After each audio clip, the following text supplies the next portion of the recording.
கல்யாணம்னா பத்திரிக்கை வைக்கப்பட்டா என்ன நான் போனாக்க என்ன திரும்பிக்குவாங்க. அந்தளவுக்கு கேவலமாக மட்டமாக நினச்சி பேசுகிறாங்க. இப்போ டாக்டர் பட்டம் இந்த அவார்டை வாங்கி டிவியெலாம் வந்ததுக்கப்புறம் எல்லோரும் கடவுளே சொல்லி தொட்டு கும்பிட்றாங்க, காலில் விழுந்து கும்பிட்றாங்க. அங்கேக்கு எங்கே போனாக்க காப்பி டீ எல்லாம் வாங்கி கொடுக்குறாங்க. அந்தளவுக்கு நான் உதவி செஞ்சுருக்கிறேன். எனக்கு கிட்டத்தட்ட புதுக்கோட்டை மாவட்டத்தில் போக சுடுகாடு இல்லை.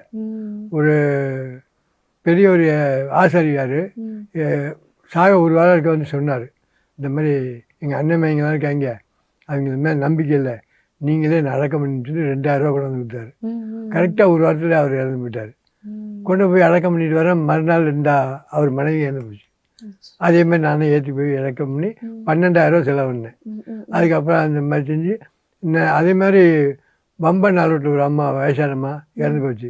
அந்த அம்மா சொல்லிட்டு செத்துருக்கு, நான் செத்தாக்க 5 பேர் செட்டியாக இருக்கார், காசு வாங்க மாட்டார், நீங்கள் அவர்கிட்ட போய் சொல்லுங்கள், ஏற்றி கொண்டு இறக்கி குளிப்பாட்டி என்னை கொண்டு செய்கிற கடமை செஞ்சு கொண்டு அடக்கம் பண்ணிருங்கன்னு சொன்னார்.